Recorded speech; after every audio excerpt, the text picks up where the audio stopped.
Hola, bienvenidos a Info Podcast, traído aquí por ustedes por Estrella Sofía Muñoz Vera. Hoy para mi proyecto de servicio social, en contra del maltrato infantil de enero a junio 2021, hice una entrevista a una psicóloga que su trabajo originalmente es más enfocado a la violencia contra la mujer, pero que nos brindó su tiempo y conocimiento para informarnos y responder nuestras preguntas que para tener una relación mejor con los menores de edad que están en nuestro entorno familiar o social. Su nombre es Carla Fabiola Velázquez Estrada y trabaja en un hospital comunitario en la ciudad de Abasolo, Guanajuato, México. Yo, su entrevistadora, soy alumna del Bachillerato Oficial del Irapuato, Guanajuato, perteneciente a la Universidad de Guanajuato. Bueno, sin más, escuchemos esta interesante entrevista y nos vemos. Bueno, si puede gustar presentándose y a qué se dedica. Bueno, mi nombre es Carla Fabiola Velázquez Estrada, soy psicóloga con enfoque clínico y actualmente, bueno, laboro en un hospital. Ok, ¿en qué hospital se gusta decir? En un hospital comunitario por parte de Secretaría de Salud. Ok, le voy a hacer unas preguntas para el Servicio Social de la Universidad de Guanajuato ¿Ok? sobre el abuso infantil. Perfecto. Ok, podríamos comenzar con ¿qué es el abuso infantil? El abuso infantil, bueno, tiene que ver, justo como su nombre lo menciona, con el abuso y la desatención específicamente en menores de 18 años. Incluye lo que es maltrato físico, maltrato psicológico, negligencia, explotación o todos aquellos actos que atenten contra la salud física, contra la salud mental y sobre todo contra la vida del menor. Es importante también mencionar que la violencia puede ser de forma, o el maltrato infantil puede ser de forma indirecta, es decir, si un menor es espectador de la violencia dentro de la dinámica familiar, eso también se considera como maltrato infantil.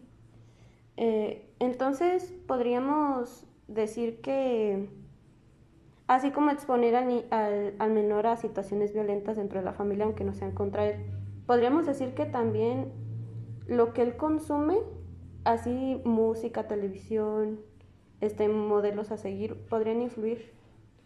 Dependiendo de qué modelos. ¿Me explico? Por ejemplo, los medios de comunicación pueden influir de forma asertiva, pero también pueden influir de forma negativa.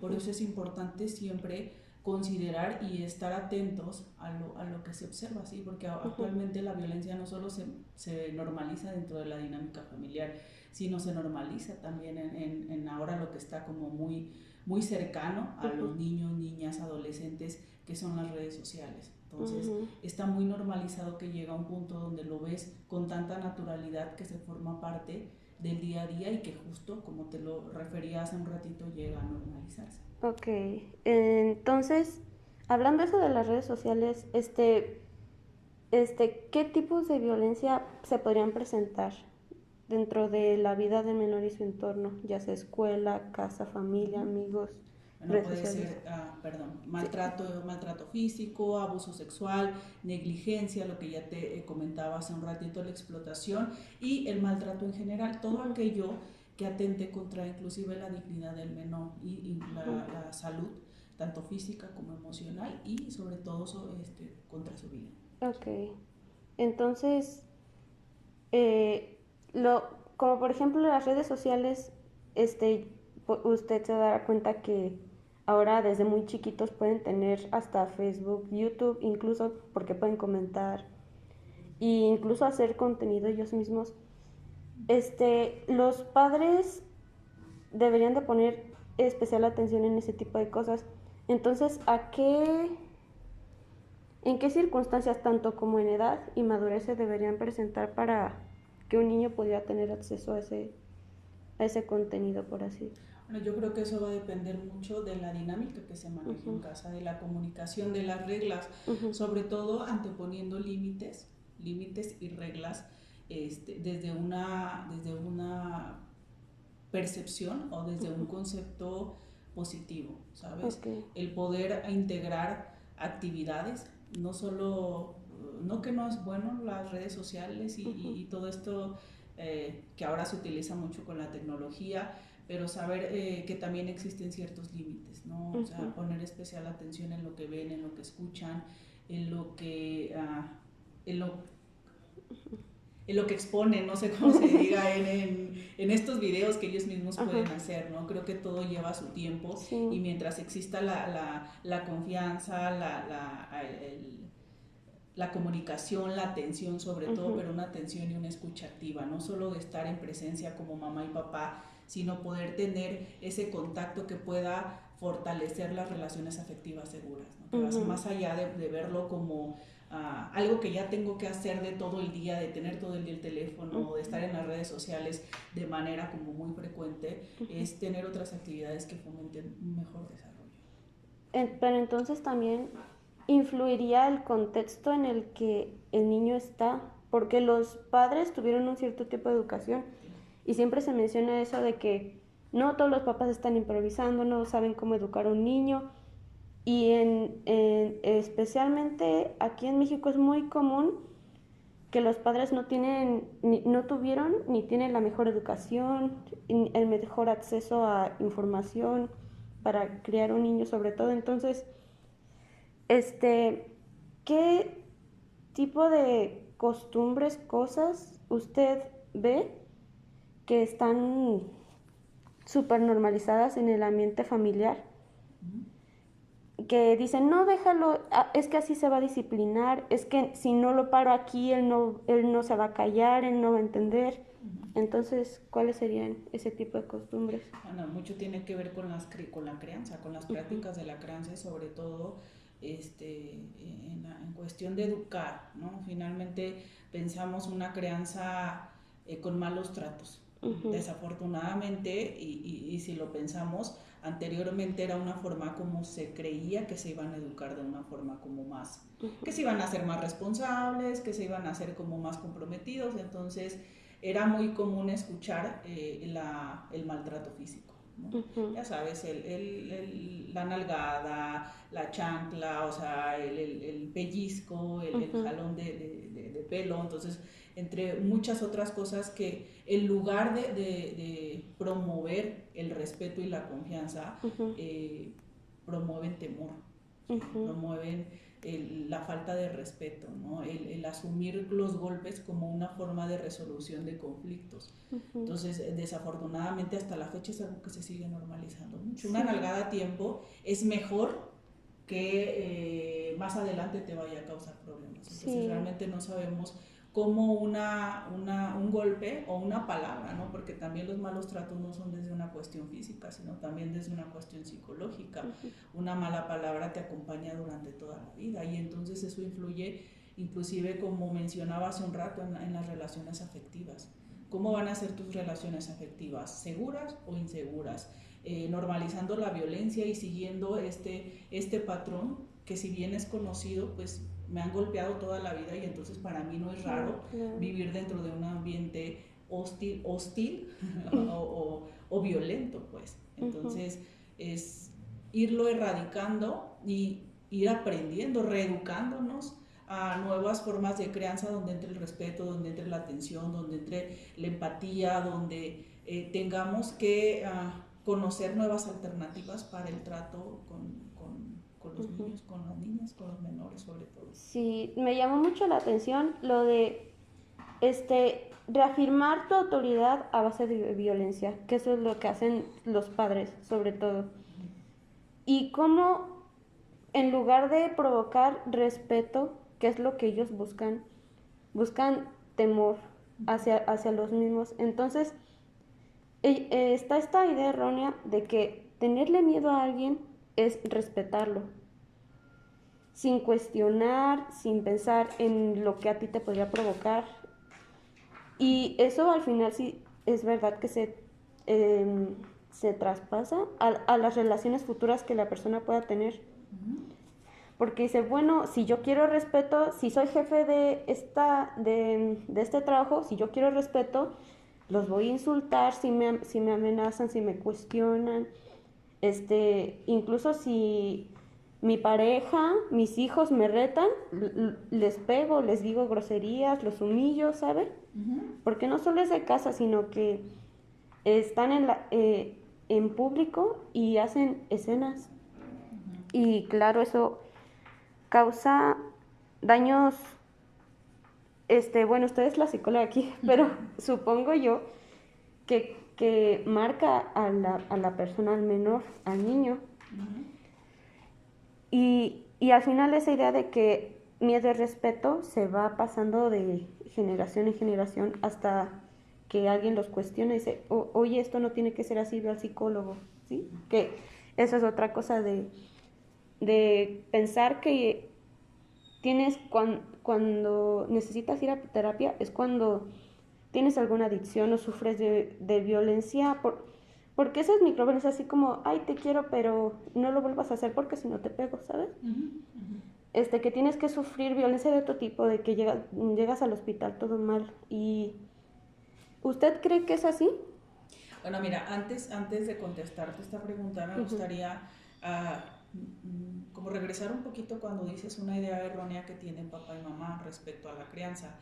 Yo más que pensar en una idea errónea, es que es una cuestión también de crianza para ellos. ¿Me explico? O sea, el pensar en un papá o en una mamá violenta, no solo física, sino psicológicamente, es porque tienen una construcción cultural. O sea, culturalmente en México se da mucho como el tema y me voy a meter a lo mejor en otras cosas, que es el machismo. Entonces a veces es ir como en escalerita, ¿sabes? El papá agrede a la mamá no puede contra el agresor y entonces detona como toda esta frustración o todo este enojo, toda esta situación que vive en los hijos, en las hijas, ¿no? Y es más bien a veces, o la misma situación que vives dentro del ambiente de violencia y que además traes ya una crianza, ¿sí? Entonces es algo como, yo lo pensaría como más aprendido, como más conocido. No es porque estés ahí por un gusto, o sea, estás ahí por algo que has vivido o que has aprendido. Entonces, yo lo pensaría como en ese sentido. Otra cosa, es una forma como también de transmitirlo, efectivamente, decías, se puede buscar a lo mejor una pareja o se puede, si vives maltrato en la infancia y luego vas creciendo, se puede ir como llevando de manera generacional, probablemente, no es una certeza, ¿no? O sea, no es una certeza de que fuiste violentada y entonces vas a conocer a alguien violento, pero sí es algo como más aprendido. Ahora, dentro del maltrato infantil luego hay como mucha incongruencia, porque los papás, o sea, es justo esto que tú decías, ¿no? Te gritan, hacen, luego de pronto utilizan como esta crianza violenta, donde dicen, bueno, yo quiero que tú seas una persona responsable, comprometida, pero tú no puedes gritar. O no digas maldiciones, güey, sí, ¿no? ¿Sabes? Así como esa incongruencia, sí. ¿No? De yo no quiero que tú seas violento y pobre de ti que me manden a hablar de la escuela porque sabe cómo te va, ¿no? Sí. Entonces, ahí entra como también la falta de congruencia. Por un lado quiero el respeto, quiero la atención, quiero el compromiso, quiero la responsabilidad, pero desde un ambiente de abuso. Sí, ¿sí? Claro. Y eso hablando de abuso físico y abuso psicológico, porque luego viene otra parte que es el abuso sexual, que lastimosamente se da también mucho dentro de las dinámicas familiares y a veces el agresor pues tiende a ser alguien más cercano de lo que tú te imaginas, ¿no? Viene la negligencia, viene la explotación, los niños que vemos en la calle vendiendo alguna golosina, la mamá que lo está esperando o que les lleve el dinero para seguir consumiendo algún tipo de sustancia. Entonces esto trasciende a un problema real, un problema que se vive día con día, un problema que causa muchas secuelas emocionales y que en algún momento pues claro que va a generar un impacto emocional impresionante si no se trata o si no se atiende de la forma como tendría que ser. Claro, sí, también lo que usted dijo de esa incongruencia entre los papás y los hijos, de la dinámica de yo te puedo corregir con violencia, groserías y todo, pero tú no lo hagas. También de ahí viene la idea de que es tonto golpear a los hijos porque lo único que vas a hacer es causarle miedo a ti. Y luego, no, tampoco busco, em, ¿cómo diría? Verle la cara de malo a todos los padres, porque puesto, como usted dijo, es cultural, es lo que se hace, es lo que ellos saben. Entonces, obvio también hay amor entre el padre e hijo.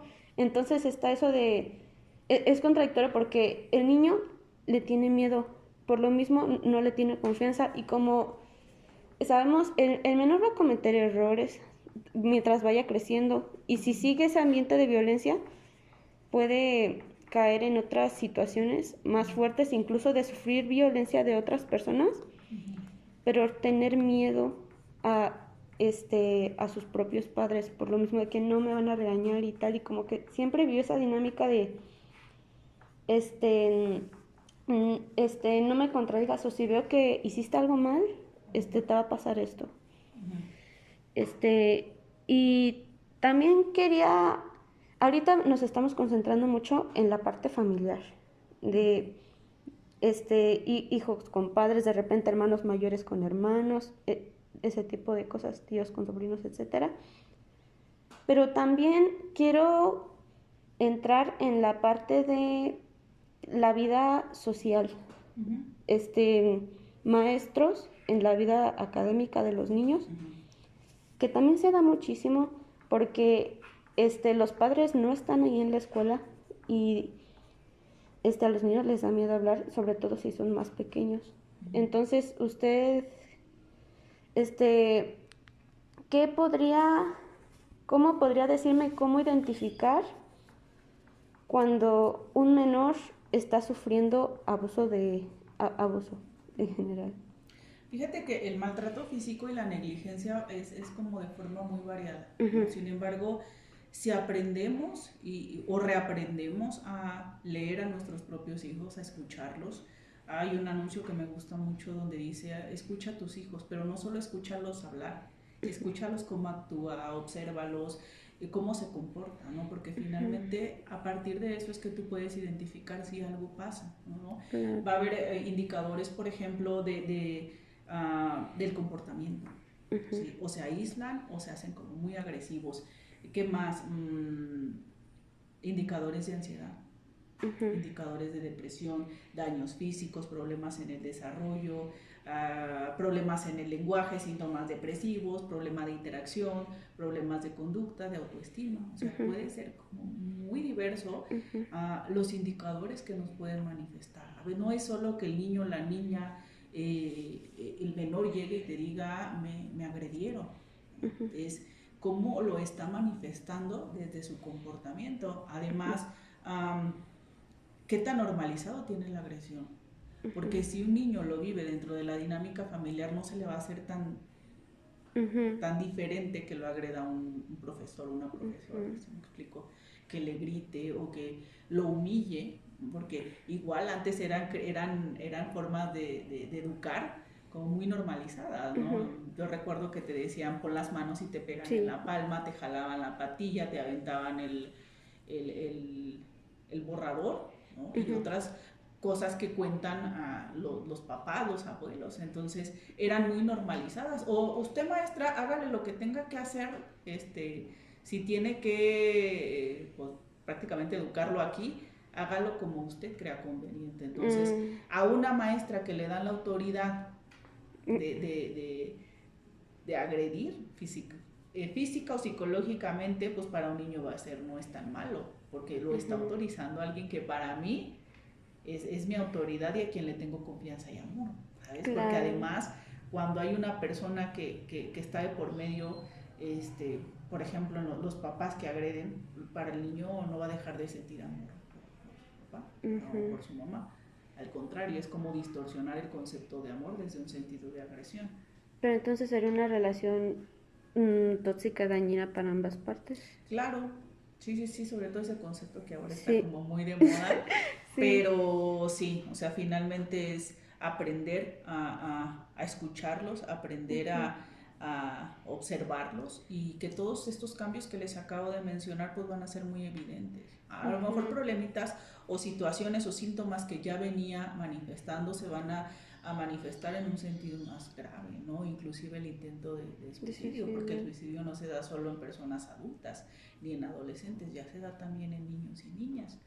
Entonces todas estas situaciones, inclusive el huir de casa, ¿sí? O el, no sé, ya no querer comer, o trastornos de la alimentación, o ausencia de ya no quiero ir a la escuela, ¿sabes? El tema de ya no quiero ir a la escuela, me siento mal todos los días, me duele la cabeza, o sea, eso es porque algo pasa, ¿sí? Y a veces no necesariamente podría ser en el pensar como en un abuso por parte de los maestros, o sea, no un abuso, violencia, maltrato infantil por parte de profesores, sino también de los mismos compañeros, compañeras, sí, claro. O ahí en el ámbito escolar. Ok. También usted mencionó el tema de ansiedad, conductas fuera de lo común, de lo que nosotros podremos conocer como depresión, tristeza muy profunda, no querer hacer nada, no querer, de repente dejarse de relacionar con personas que antes quería mucho.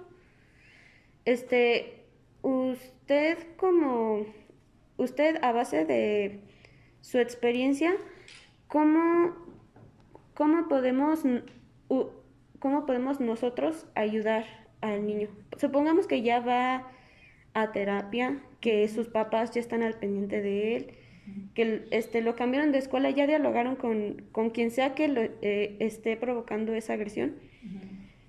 ¿Cómo podemos contribuir a que el niño se sienta más seguro, no se sienta mal? Ya sea que es alguien cercano a nuestro hermano, amigo, etcétera. ¿Cómo podríamos? Bueno, lo primero es interrumpir el ciclo de violencia, ¿no? Finalmente es afrontar y pues desde su contexto principalmente familiar, dejar de normalizar la violencia. Seguramente habrá que cambiar como muchas estrategias o alternativas que se utilizan para la crianza, ¿no? Desde lo que hablábamos hace rato, el dejar de utilizar esta crianza a base de malos tratos, yo creo que sería una de las cosas, dejar de normalizarlo, buscar alternativas de ayuda,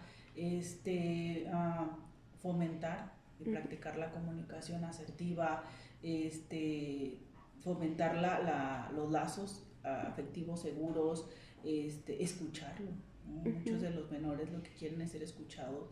¿Cuántas veces no sé si al menos tú has escuchado en algún momento que dicen, es que él no sabe, es que es un niño, una niña que va a saber? O sea, no son considerados como una persona con derechos, ¿no? Entonces, dar a conocer los derechos, sobre todo a los padres, es una forma de que también ellos puedan respetarlo y saber que la violencia se tipifica como un delito o el maltrato.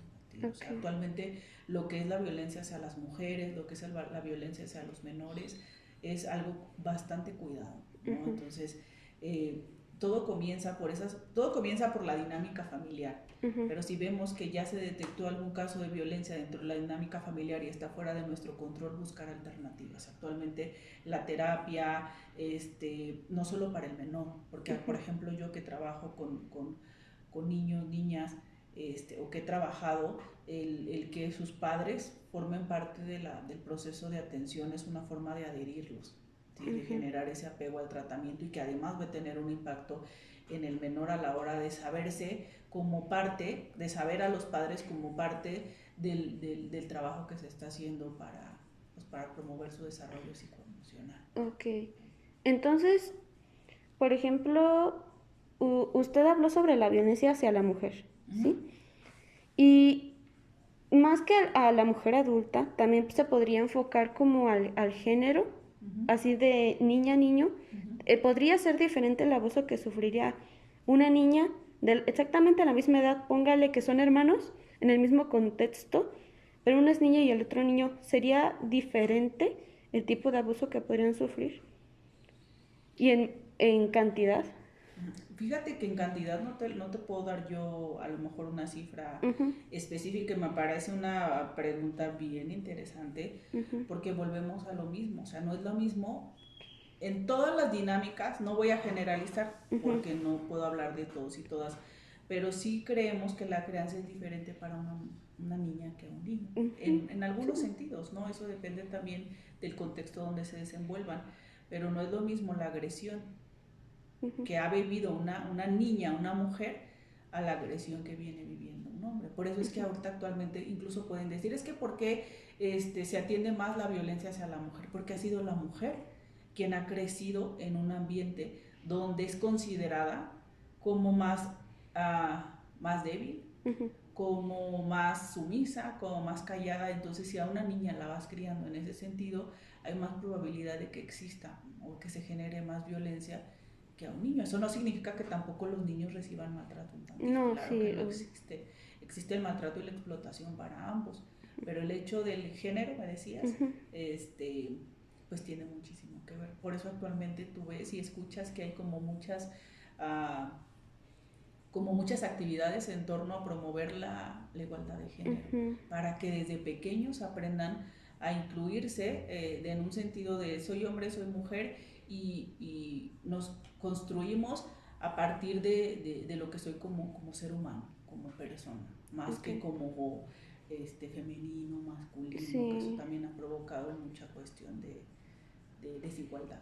Entonces podríamos decir que los roles de género tradicionales podrían ser algún tipo de violencia, no solo para la mujer, para ambos.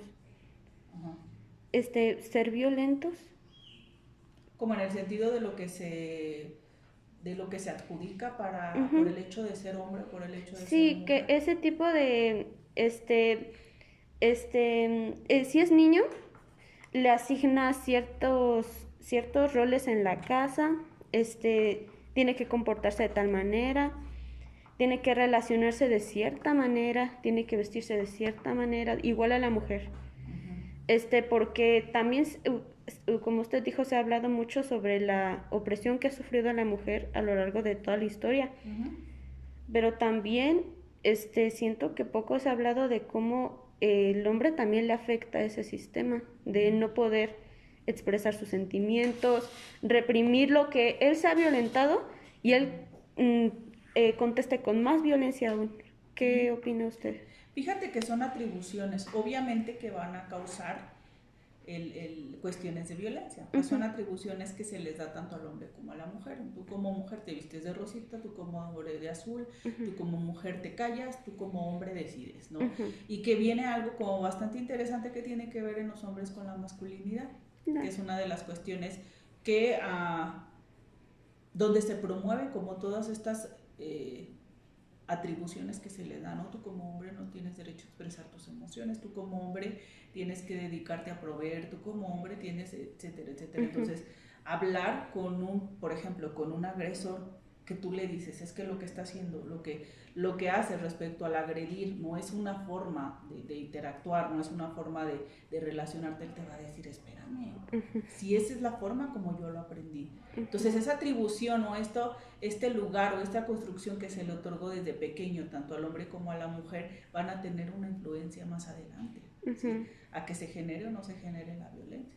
Porque entonces una mujer que creció en un lugar donde todo el tiempo le dijeron las mujeres calladitas se ven más bonitas, y que este es otro tema que también desde los dichos ha tenido como mucho impacto, no va a considerar la violencia como tal. O sea, ella va a decir, esa atribución me la dieron porque así creció mi abuela, mi mamá, y no fue tan malo. O sea, mi abuelo fue malo y hasta que se enfermó, pero pues vivieron siempre juntos, ¿no? Y entra Sí, la claro. normalización de la violencia. Entonces, claro que estas atribuciones en algún sentido generan violencia. Claro. Entonces, es buscar nuevamente, como dices tú, el equilibrio entre lo que implica ser mujer, entre lo que implica ser hombre, el respeto y la libertad para decidir qué es lo que quieres hacer, Sí. ¿no? Y que mucho tiene que ver la infancia, cómo estamos criando, cómo se están educando, no solo en la dinámica familiar, porque los niños, las niñas no solo forman parte de una dinámica familiar, sino de una sociedad que también promueve todas estas cuestiones de violencia, ¿no? Pero lo más importante es cómo se fortalecen en la dinámica familiar y cómo se van erradicando ciertas ideas, ciertas conductas que pueden promover la violencia, que la violencia se dé en un sentido más grave. Claro. Entonces, estaríamos de acuerdo en que eh, esa es una responsabilidad cultural, Ujú. que, que las personas no deciden simplemente hacer esto porque sí, sino porque fue una cadenita que se fueron pasando generaciones en generaciones de conductas, de crianza, de cómo tratar a los demás y tal. Usted, así, ¿qué, cómo pensaría que podríamos cambiar eso en opinión propia? O sea, cambiando la forma de percibir, reeducando. Yo creo que el empezar a generar nuevas alternativas, desde la dinámica familiar, ¿no? A veces es reconocer que los límites y las reglas que estoy utilizando son deficientes, que la comunicación con mis hijos, con niño, niña, no está resultando, que no estoy escuchando, que no mantengo atención, que me ocupo como adulta de otras actividades, que devalúo lo que los pequeños tienen para compartir, que intento que se comporten como personas adultas, no promuevo valores, no promuevo el desarrollo de sus habilidades porque, bueno, por algunas otras cuestiones. Entonces, habrá que ir incluyendo, no sé si has escuchado, luego hay talleres de prevención o talleres con los que se trabaja escuela para padres. No, Sí.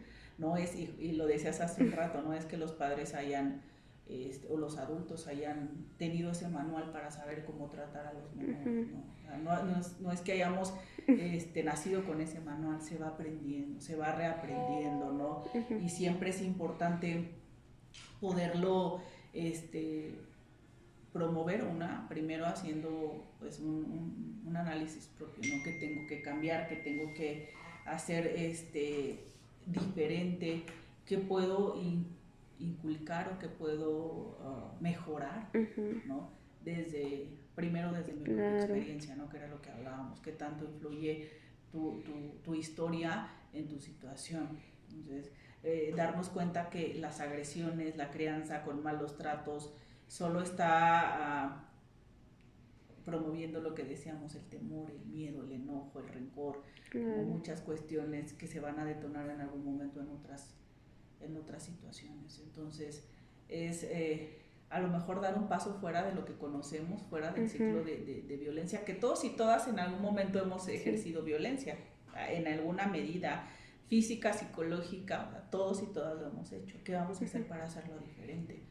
Es reconocer a veces que no tengo el control de las cosas y entonces buscar alternativas, ¿no? Actualmente ya hay Claro. muchos talleres, hay muchas instituciones que atienden la violencia, que pueden orientar, o sea, buscar todo aquello que pueda proveer o promover un mejor desarrollo, no solo del menor, sino también de las personas. Entonces, claro, tendríamos que empezar a fomentar ese cuestionamiento como padres, e incluso como adultos que no eres padre, sino que tienes en tu círculo cercano algún menor. Ese cuestionamiento de cómo tú crees que es lo correcto y cómo debería de ser la dinámica familiar para ti. Y recapacitar si es lo mejor para esa persona, porque como adulto muchas veces solo se piensa en, ay, es que me tiene que obedecer a mí yo estoy estresado y yo y es verdad que también hay que pensar en uno mismo, pero al final estás lidiando con otra persona que es muy vulnerable, que es un menor de edad. Entonces, ¿usted sí cree que deberíamos impulsar ese cuestionamiento como padres de familia adultos? De cómo estamos educando a nuestros hijos y cómo los estamos eh, tratando a medida que crecen y si está bien. Claro, pero sabes, es difícil. O sea, Sí, no. yo creo que, por ejemplo, si es difícil ponerte en el lugar del otro. O sea, realmente cuando dices te entiendo, es muy difícil entender la otra parte, porque jamás vas a estar en el lugar de otra persona. Pero cuando realmente te das cuenta de los beneficios que puede haber en mucho sentido, o el impacto que puede generar un cambio mínimo, sobre todo cuando se trata de de fortalecer el autoestima, la seguridad, el desarrollo de habilidades. Vale la pena hacerlo, vale la pena intentarlo, vale la pena hacer un análisis, como te decía, y detenerme un poco y pensar que es lo que fue mejor para mí no necesariamente va a ser mejor para mi hijo, ni para mi hija.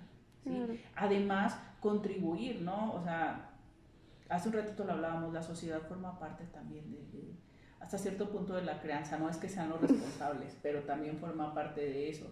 Y se pueden crear ambientes seguros, se puede dar apoyos para padres y cuidadores, porque a veces no el cuidador no es necesariamente el papá o la mamá, están bajo la tutela de otra persona o están a cargo de hermanos mayores, hermanos, hermanas mayores.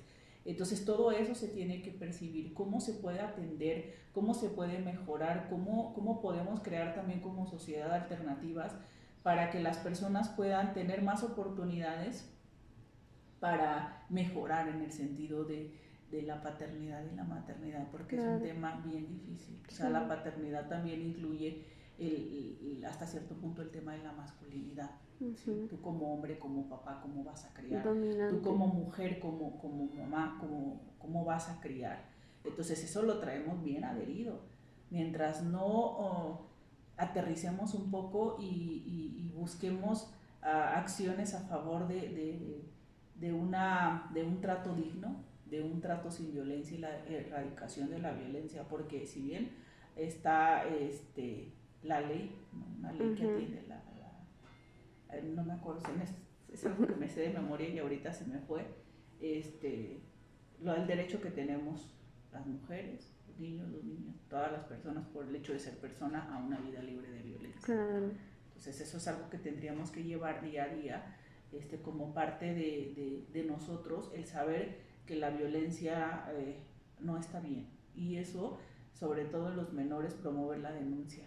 ¿Sí? O sea, aprenderlos, enseñarlos a que denuncien, a que hablen, a que se sientan escuchados, a que se sientan atendidos, a que igual en la escuela, si están viviendo violencia, puedan acercarse a un maestro o puedan acercarse con los papás si es por parte de los profesores, pero que no se queden con la idea de pude haberlo dicho, o que sea algo que vayan cargando a lo largo de su vida y que va a causarles un impacto en el sentido negativo. Ok, creo que le voy a poner pausa si gusta atender.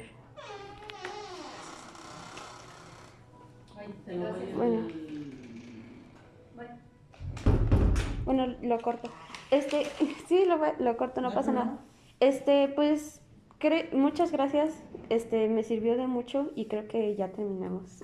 No, ¿sí? Gracias a ti. Cualquier cosa, bueno, estoy para servirles. Sé que hay muchísima más información en torno al tema del maltrato infantil. Es un tema que tiene que atenderse, que tiene que cuidarse muchísimo y sobre todo pues saber que se hace mucho a favor de la no violencia contra las personas, pero sobre todo contra los menores, que es algo que tiene que atenderse. Sí. Ok, gracias. Muchas gracias. Si aquí usted gusta dejar su información para venir ya sea a visitarla por dudas o por casos que ellos puedan denunciar. ¿Te parece si te paso? Bueno, yo estoy ahorita aquí en el Hospital Comunitario Navasolo. Cualquier cosa que puedan necesitar, pueden acudir. La dirección es Boulevard Cuitzeo de los Naranjos, con número 103 en Peña de Guisa. ¿Sí? Y bueno, dejar de normalizar la violencia, y cualquier duda, cualquier comentario, estoy a sus órdenes. Ok, muchas gracias. Ya. ¿Sabes qué? Sí. Hey, una disculpa, ya no escuchamos la conclusión de la doctora, pero se salvó toda la entrevista, entonces no hay problema. Básicamente la conclusión es fomentar la denuncia, la crianza saludable con amor, empatía y respeto de ambas partes, y recordar que los niños son seres humanos con sentimientos y que apenas están aprendiendo y no merecen ser castigados severamente. También que los padres no lo hacen con el afán de dañar a las personas, a sus hijos, sino que es lo que la cultura les enseña y sus padres. Entonces hay que ser más comprensivos. Bueno, en pantalla les dejo los datos de la doctora para que la puedan contactar si quieren agendar una cita y viven en Abasolo, Guanajuato, México. O si tienen alguna duda sobre salud mental y que ella les pueda retroalimentar. Pero bueno, esto fue todo. Esto fue Info Podcast traído por ustedes por Estrella Sofía Muñoz Vera. Y recuerden que combatir la desinformación es nuestra misión.